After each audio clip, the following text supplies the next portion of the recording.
Shifting focus ahead of the budget session, President Draupadi Murmu addressed both the houses of parliament. The president in her speech said, and this was a maiden speech, that by 2047, India must emerge as a nation connected to the pride of the past, emphasizing on the importance of the Atmanirbhar mission and the nation's humanitarian duties. The Prime Minister has said he hopes the budget session is productive and maintains the momentum of India's economic growth and rising global standing. However, the opposition from the Congress to the TMC took a direct shot at the president's speech, calling it an election address written by the government. The Aam Aadmi Party and the BRS, in fact, boycotted the president's speech and accused the government of dodging its responsibilities and not addressing unfulfilled promises of the youth and farmers.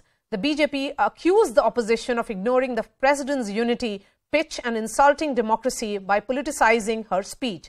Is this a clear indication of the stormy budget session that lies before us? Is politics being put above essential policy work once again?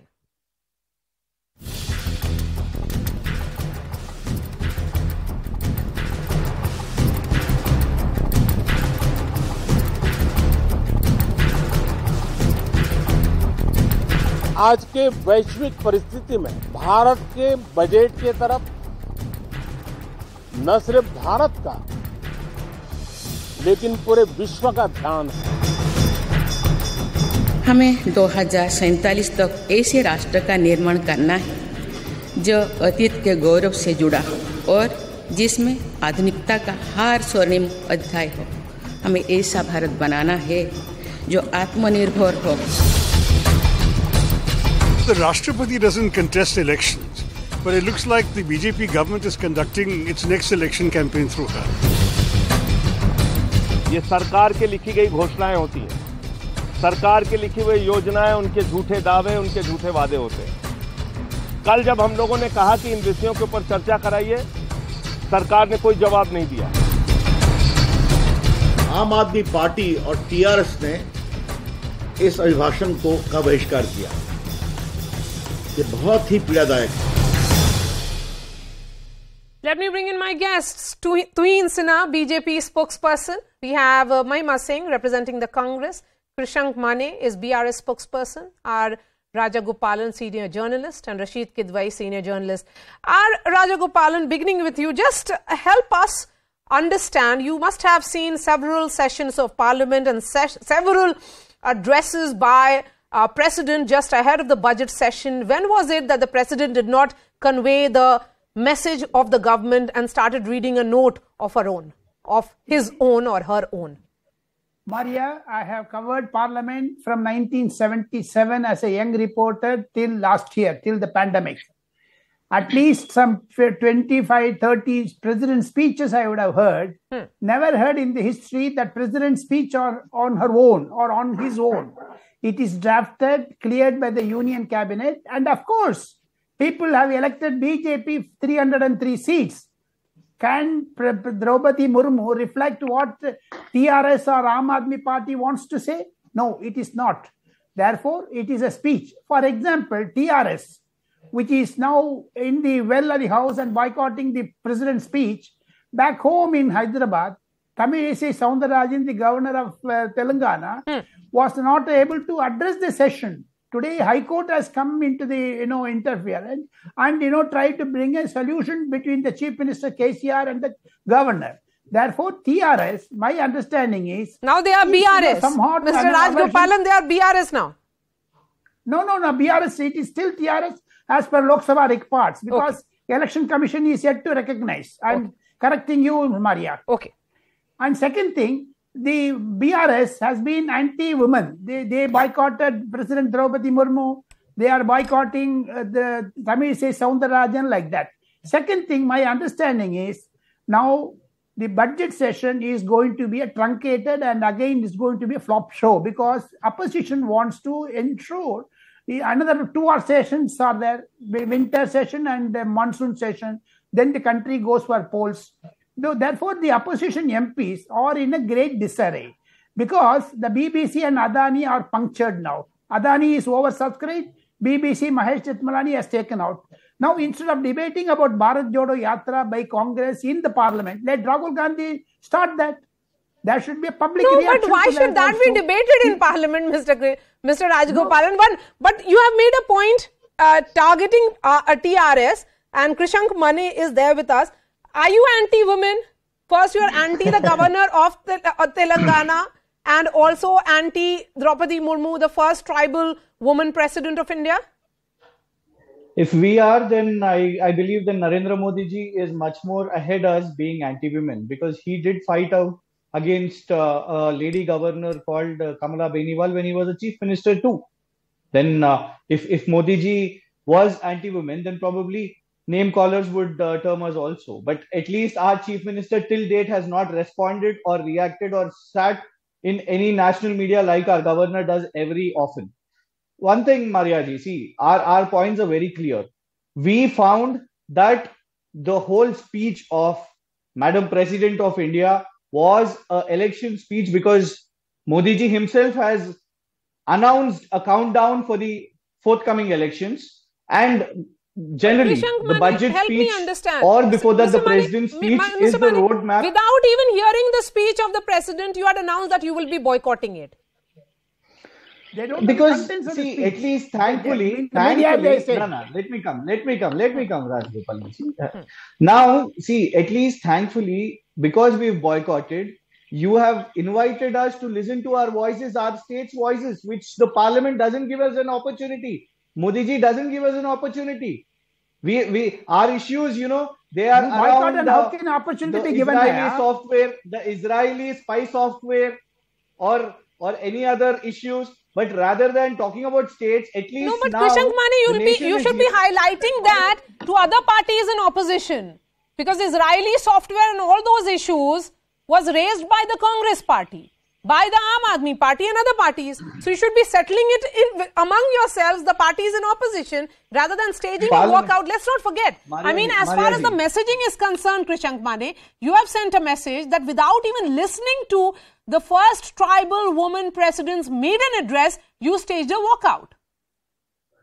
Well, unfortunate that the Bharatiya Janata Party wants to use the caste of Draupadi Murmu ji. That is the reason they are always mentioning tribal, taking it as a shield. But what was the content of it?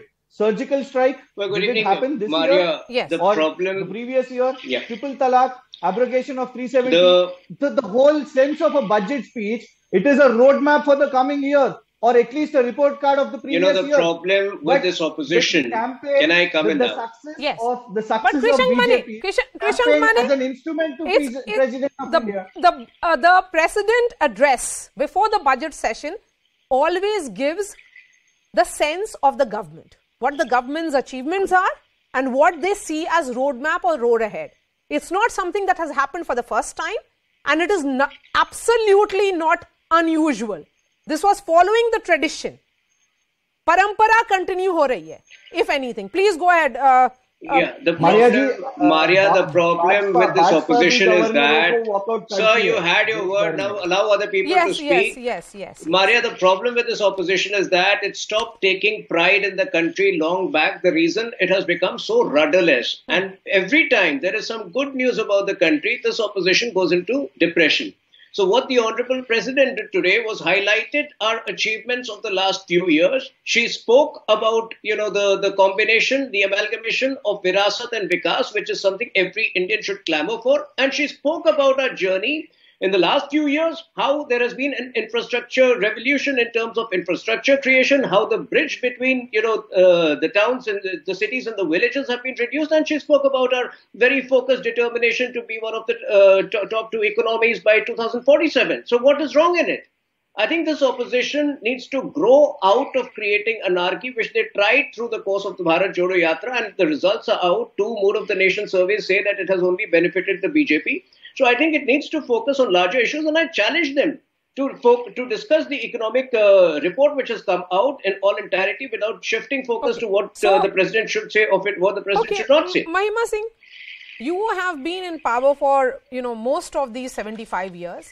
That is the Congress party, and we have seen how the precedents in all your governments have always read what was prepared by the government of the day. It always communicated Meri Sarkar or my government.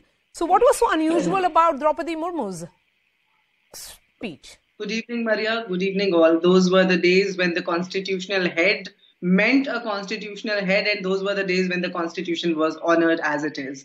However, now what we see is, the endorsement of one ideology from all heads, be it governors or today the president.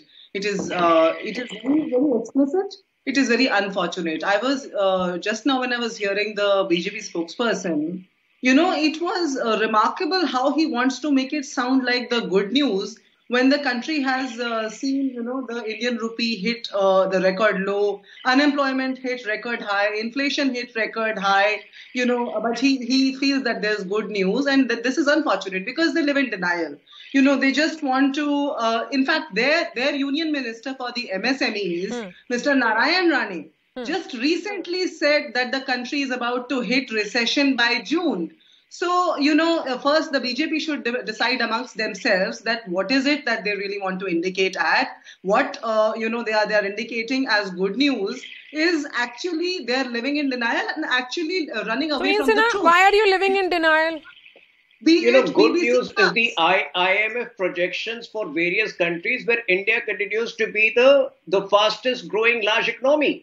Good news is a fiscal deficit of less than 4.4%, which in the UPA era was well above 5.5%. So I think the Congress should solely focus on data. You can go and check with Mr. Rane because I have no idea what utterance you are referring to, but you can check with his office. But the point is, if they solely go by economic data, a 6.8% inflation today, when most of Europe is reporting nearly 9 to 10% inflation, a 6.8% inflation is pretty much under control. That is not high enough to deter private consumption, nor low enough to avoid, to weaken investment. So I think, these are things which the opposition does not understand. And it is very clear. Till they get a grasp of these issues, they will keep shifting focus to some aberrant comment made somewhere, and rather than focusing on the real issues. The union minister, your own union minister, then seems to be talking about some other picture. I have no idea what comment you are referring to. Maybe he is. No. I am present. I am talking because in about the national media that comment was not reported. Maria has not reported, so I don't know from where you source your information. I don't know from where you source your information, but I am not aware of any such comment made by our minister. Yes, Mahima Singh, shouldn't we be looking at the bright side? Shouldn't we be looking at the bright side? Just look at what IMF is saying in the context of India, and I think as an Indian, I'll feel extremely proud. I'll take pride in what it is saying, that India remains fastest growing large economy in 2023 and 2024. So that's what it is saying. Although other countries are, the global growth forecast is slower. And as far as India is concerned, it's a bright spot. UPA's own record in handling inflation through most of the UPA 2 months, inflation was in double figures. UPA's own track record this time last year. Okay, let's try and understand what is happening in Parliament, because if anything, Rasheed Kidwai, today what we also saw was the index of opposition unity at an all-time low. Two political parties, BRS and Aam Aadmi Party, have decided that they'll be marching on their own tune and that they'll have nothing to do with other opposition parties. If anything, yesterday was also an indication of how opposition is a divided house. Usually what we have seen, Rasheed, so far was that before a parliament session, at least opposition parties met together. They said that we'll be, presenting a joint opposition to corner the government. That doesn't seem to be happening. Absolutely, Maria. The opposition is totally in disarray because the Congress actually feels that after Bharat Jodo Yatra, Mr. Rahul Gandhi has arrived, and the regional satraps, non-NDA regional satraps, are very clear. They don't want to concede an inch. They don't want to provide any kind of leadership role to Mr. Rahul Gandhi. So that's the long and short of it. I think the opposition will remain, chaotic and at loggerheads till 2024 elections are held. But the key point here, what we are seeing is about presidential address, and in presidential address, I, like Mr. Rajagopalan, I have also covered many years in parliament and heard all these addresses. Of course, they have a signature of the government of the day. But when the BJP was in opposition, in its all parliamentary traditions, always did this: criticize, boycotted, and found faults with the presidents when it was in opposition. So the opposition is giving it back in the same coin. I don't know why they are so upset about it. So you are essentially saying that this is part of politics, where the party in opposition criticizes the speech of the president. Yes, Mr. Rajagopalan? Admission, the glass is half full or half empty. Rasheed is absolutely correct, Maria, because Rasheed and me, of course we three have covered parliament for longer years. More than you I have covered. Yes. The reason being, opposition always hits at the ruling party. But now, because Narendra Modi has got 303, either Sonia or Rahul or any other TRS or BRS cannot take that point of 300 MPs have been elected by the people of India, voters of India. Congress has been decimated to 50, 40, 330. And I don't know what 2024 is going to look. It may be 25 or 30. So my understanding is opposition should not play a revengeful politics. They are not enemies of India. They are opposition to our ruling party. Therefore, opposition should also consider that Draupadi Murmu, first time she speaks, I want to give an indication that BRS spokesman said that the triple talaq is last year's story, not this year's story. But Draupadi Murmu, first time she is reading the speech. Therefore, she recounted everything. That is the indication everyone gets. Therefore, BRS spokesperson, before coming to a national debate, should do her homework back home and also back in India. Okay, Krishank Manne? Why have you come unprepared? Rajagopalan, no. If I was, I wouldn't mention the years or even heard the speech that Madam President of India has campaigned about surgical strike, Article 370, because Modi ji also first time she is doing, Mr. Krishna, first time she is writing. So I've done my own. She has to do. You have not done homework. Don't take the role of a BJP spokesperson, Rajagopalan. Don't take the homework. You don't do the homework and come to the national media. There is a BJP spokesperson. See, yes, we are doing our homework, and that is why BRS spokesperson, why you have created ruckus with Tamil C. Soundarajan. Let me talk. But Krishank Manne, whatever said and done, shouldn't you have extended that basic courtesy? Stage a walkout after having heard her.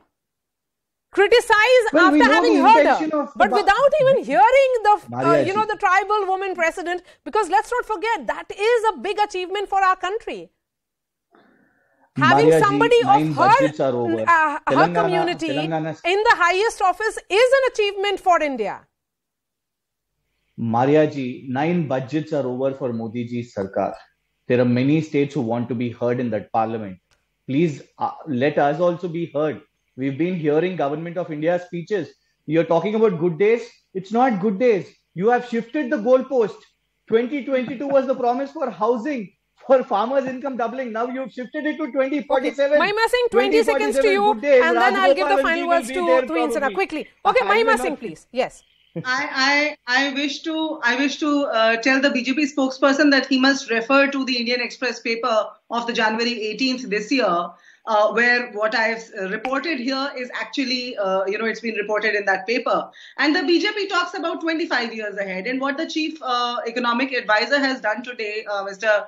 Nageshwaran has also done today, is talking about, he's giving a hearty consolation about that it will be all well by the end of this decade. But the actuality will be seen tomorrow, because the government actually is going to run away from all actual issues. It's going to do as per its own pleasing. We will see tomorrow that the people's interest will not be at the center of this party. 20 seconds quickly. Maria, the Honorable President very clearly spoke about the achievements of the country in the last 9 years. A 55% increase in national highways, 200 new airports. So obviously, if a certain government has been the catalyst in achieving this, the credit will by default go to that government. But she was speaking for the country. But unfortunately, as I mentioned right at the start, the opposition has stopped taking pride in the country, which is why they respond in this manner. And when it comes to Draupadi Murmu, they have been insulting her from even before she became the president. As opposition doing the part what you used to do when you were in opposition. So when it comes it's role to reversal. Draupadi Murmu, That is it. Let us be this fair is what to you her. did. They are doing the same, and we are seeing it. If you refer to as political journalists. Thank you so much, Tuhin, Sinha, Mahima Singh, Krishank Manne, Rasheed Kidwai, and Rajagopalan. Yes, let me get a short break. Up next, the latest from the world of entertainment as we brace for blockbuster February.